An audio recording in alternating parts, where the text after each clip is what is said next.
ایران میں اہم شخصیات کی شہادت۔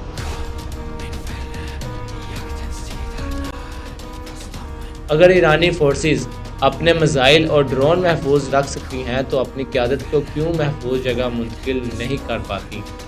سیکیورٹی فیئر یا نظریاتی انت۔ السلام علیکم ویورز، کفیل نیوز سے میں ہوں سید زین عباس۔ اگر تو آپ ہمارے چینل پہ نئے آئے ہیں تو سب سے پہلے ہمارے افیشیل چینل کفیل نیوز ایچ ڈی کو سبسکرائب کر لیں اور بیل آئیکن کو پریس کر لیں تاکہ آنے والی ہر اپڈیٹس بآسانی آپ تک پہنچ سکے۔ اے ناظرین، آپ کو آج کی اہم خبر سے آگاہ کرتے چلیں۔ ویسے تو دلائل انقلاب سے ہی عالمی استکباری طاقتوں کی طرف سے اہم شخصیات کو ٹارگٹ کرنے کا سلسلہ جاری ہے، مگر گزشتہ چند برسوں سے امریکہ اور اسرائیل کی جانب سے ایران کی اہم سیاسی، عسکری، سائنسی اور مذہبی شخصیات کو تیزی سے اور مسلسل ٹارگٹ کیا جا رہا ہے۔ ان حملوں میں متعدد نمایاں شخصیات شہید ہو چکی ہیں۔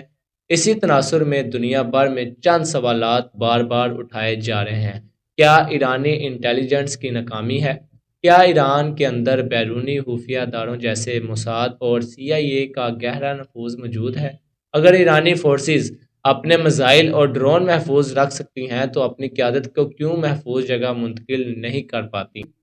یہ سوالات بظاہر منطقی اور صحیح محسوس ہوتے ہیں، مگر اس مسئلے کو صرف سیکیورٹی کے زاویے سے دیکھنا حقیقت کا مکمل ادراک نہیں دیتا۔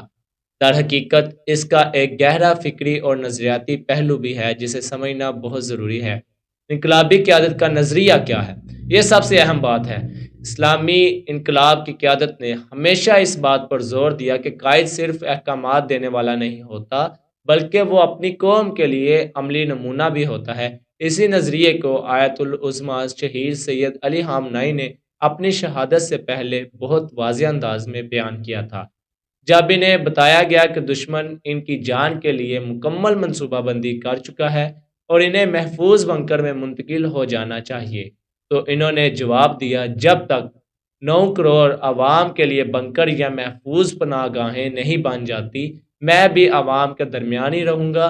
اگر میں محفوظ جگہ پر چلا گیا تو میں اپنے سپاہیوں اور اپنی قوم کو کیسے کہوں گا کہ وہ میدان میں ڈٹ کر کھڑے رہیں اور دشمن سے نہ ڈریں؟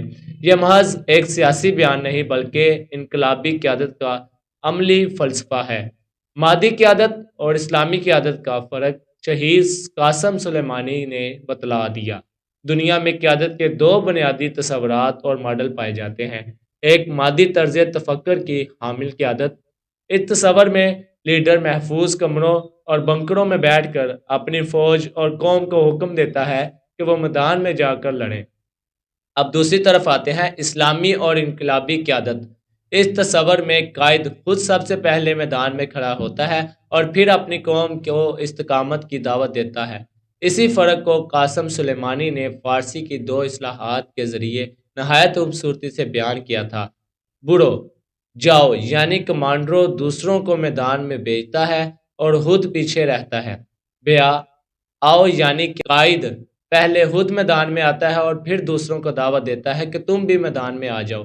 شہید قاسم کے نزدیک حقیقی انقلابی قیادت بیا کی قیادت ہے، لہٰذا انہوں نے خود بھی 4 اسٹار جرنیل ہونے کے باوجود دنیا کے دوسرے جرنیلوں کی طرح صرف تہ خانوں اور محفوظ آپریشن روم میں ہدایات جاری نہیں کی، بلکہ محاذ کی اگلے مورچوں میں سپاہیوں کے شانہ بشانہ جنگ کی اور بالآخر میدان جنگ میں دنیا کے بدترین اور فاسق ترین انسان کے ہاتھوں جام شہادت نوش کیا۔ یہیں سے پتہ چلتا ہے کہ اسلامی اور انقلابی قیادت کون سی ہے۔ عالمی قیادتوں کا یہ رویہ صرف ایک شخصیت تک محدود نہیں رہا، بلکہ طویل تاریخ میں محاذ حق کی تمام قیادتوں کا یہی اصول رہا ہے۔ انقلابی قیادتوں کی شہادت کو محض سیکیورٹی فیئر قرار دینا اور اصل نظریے کو نہ سمجھنے کے مترادف ہے جس پر یہ قیادتیں قائم ہیں۔ یہ وہ قیادتیں ہیں جو صرف مزاحمت کا درس نہیں دیتی، بلکہ اپنی جانوں کا نذرانہ پیش کر کر اس درس کو عملی حقیقت بنا دیتی ہیں۔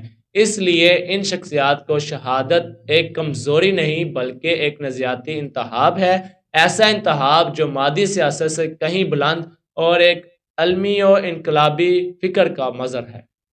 مزید اپڈیٹس کے لیے ہمارے افیشیل چینل کفیل نیوز ایچ ڈی کو سبسکرائب کریں اور بیل آئیکن کو پریس کریں تاکہ آنے والی ہر اپڈیٹس بآسانی آپ تک پہنچ سکے۔